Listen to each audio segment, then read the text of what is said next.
wabarakatuh. Perkenalkan, nama saya Nurul ini dari Teknik Informatika B. Di video kali ini saya akan menjelaskan tentang hak asasi manusia.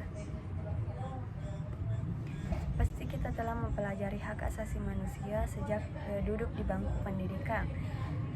Hak asasi manusia adalah hak-hak dasar yang dimiliki setiap manusia dan dibawa sejak lahir, serta merupakan pemberian Tuhan Maha Pencipta. Manusia dilahirkan dengan hak-hak dasar yang mereka terima begitu saja. Hak asasi manusia melekat pada manusia dan tidak ada seorang pun yang berhak ikut campur, karena hak asasi manusia adalah bagian darinya rahmat Allah atau iman orang yang teliti bahwa kita semua adalah makhluk Tuhan yang setara dengan orang lain, sehingga mereka berhak atas kebebasan dan martabat dan juga undang-undangnya. Pasal 1 ayat 1 Undang-Undang Nomor 39 Tahun 1999 tentang Hak Asasi Manusia menegaskan bahwa hak asasi manusia merupakan hak yang melekat sebagai makhluk Tuhan yang Maha Esa, yang wajib dihormati, dijunjung tinggi dan dilindungi oleh negara, hukum, pemerintah, dan setiap orang demi kehormatan serta perlindungan harkat dan martabat manusia. Selanjutnya, dalam pasal 1 Deklarasi Universal Hak Asasi Manusia dinyatakan bahwa semua manusia dilahirkan bebas dan sama dalam martabat dan hak. Mereka dikaruniai akal dan budi nurani dan harus bertindak terhadap sesama manusia dan dalam semangat persaudaraan. Dapat ditegaskan bahwa hak asasi manusia mengandung beberapa unsur penting sebagai hak dasar, yaitu hak untuk hidup, hak atas kebebasan berpendapat, dan hak berpendidikan.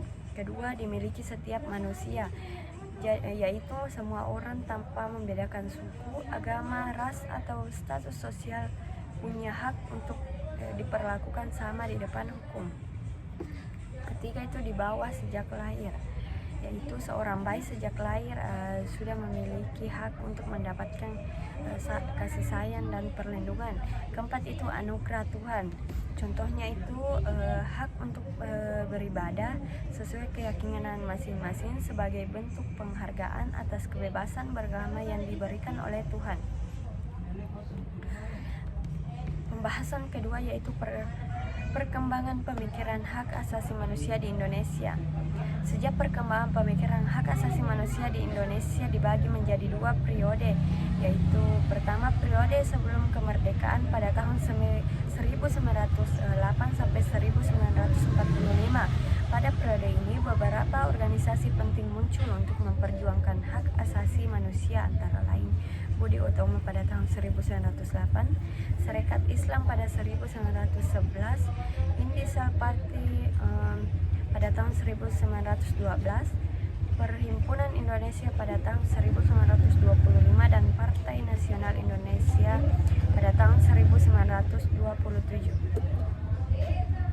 Organisasi-organisasi ini didirikan untuk memperjuangkan hak asasi manusia, terutama karena banyaknya pelanggaran hak asasi manusia oleh penjajah.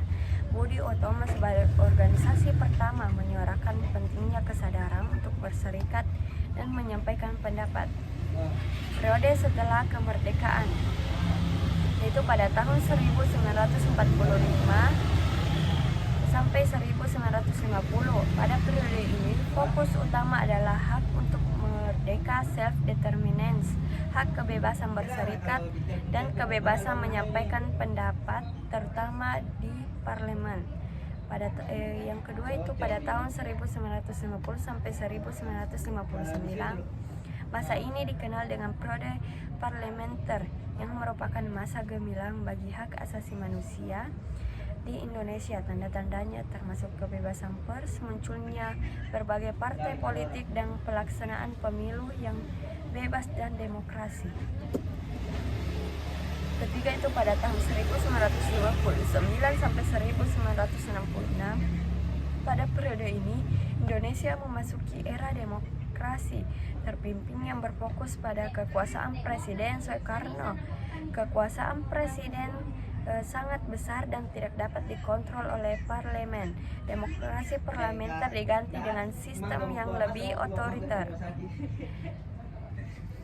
Keempat itu 1966 sampai 1998, era Orde Baru dimulai dengan harapan akan penegakan hak asasi manusia. Namun pada 1970-an hingga 1980-an, pelanggaran hak asasi manusia semakin meningkat. Orde Baru menolak konsep hak asasi manusia dan demokrasi sebagai produk Barat yang dianggap bertentangan dengan nilai gotong royong Indonesia. Kelima itu pasca Orde Baru. Setelah 1998, Indonesia memasuki era reformasi dengan fokus baru pada penegakan hak asasi manusia. Komitmen pemerintah terlihat dengan pengesahan berbagai undang-undang penting seperti Undang-Undang Nomor 23 Tahun 2002 tentang Perlindungan Anak dan Undang-Undang Nomor 23 Tahun 2004 tentang penghapusan kekerasan dalam rumah tangga. Ada beberapa bentuk-bentuk hak asasi manusia, yaitu hak sipil dan hak politik. Contohnya itu hak kebebasan untuk menyatakan pendapat di di media sosial atau unjuk rasa damai. Kedua itu hak ekonomi dan hak sosial budaya, yaitu contohnya hak untuk bekerja dan memperoleh penghidupan yang layak.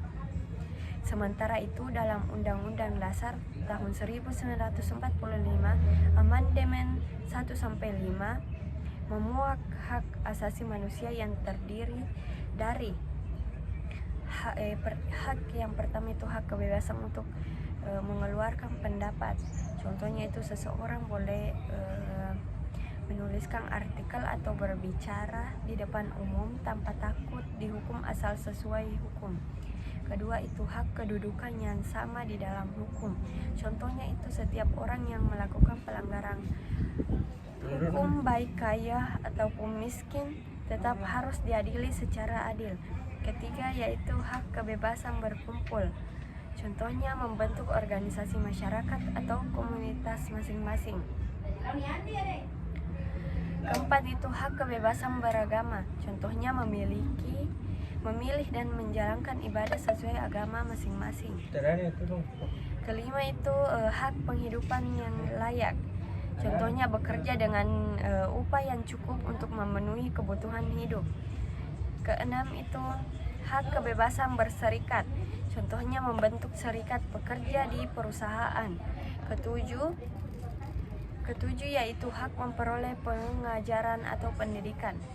Contohnya bersekolah hingga tingkat tertentu tanpa diskriminasi. Selanjutnya, operasional beberapa bentuk hak asasi manusia yang terdapat dalam Undang-Undang Nomor 39 Tahun 1999 tentang hak asasi manusia. Sebagai yang pertama itu hak untuk hidup.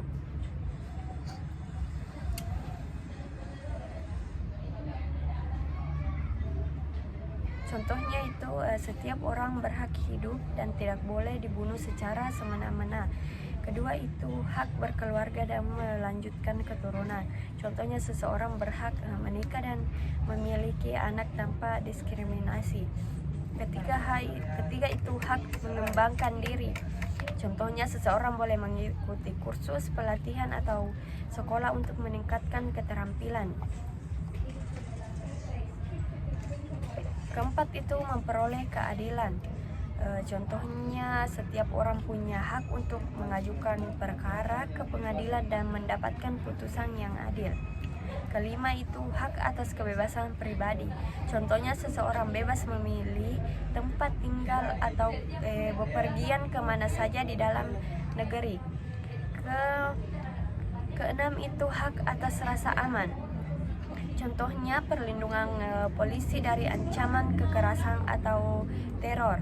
Ketujuh itu hak atas kesejahteraan. Contohnya hak mendapatkan pelayanan kesehatan, tempat tinggal dan pekerjaan yang layak.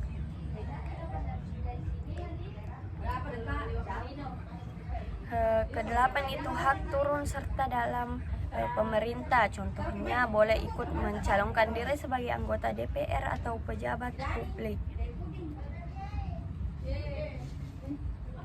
Kesembilan itu hak wanita. Ada contohnya perlindungan terhadap perempuan dari diskriminasi dan kekerasan, hak cuti melahirkan. 10 yaitu hak anak. Contohnya hak anak untuk mendapatkan pendidikan, perlindungan dari eksploitasi dan tumbuh dalam lingkungan yang sehat.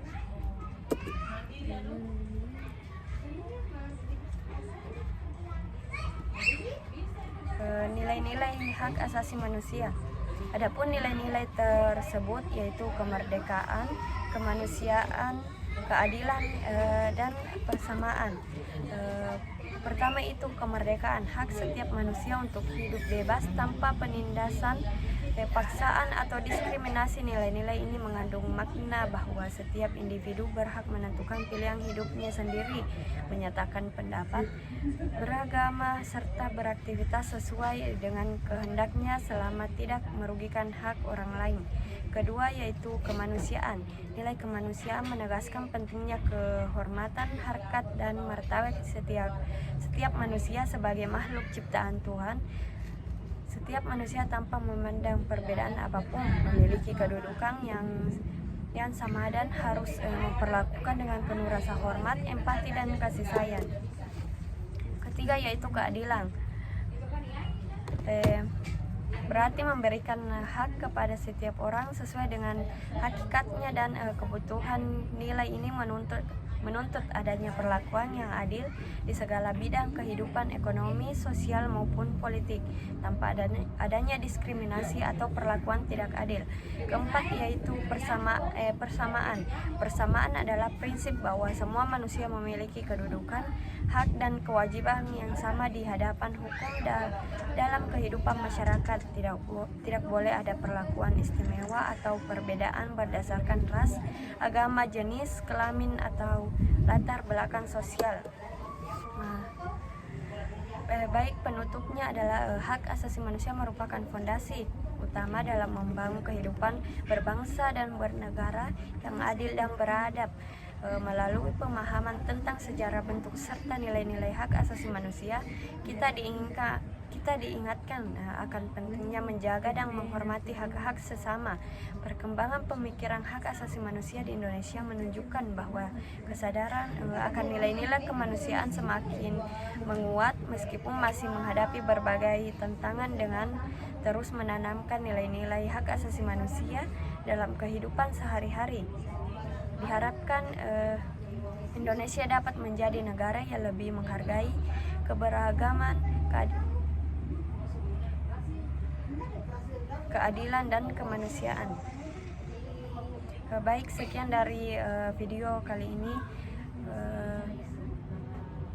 Saya ucapkan terima kasih. Assalamualaikum warahmatullahi wabarakatuh.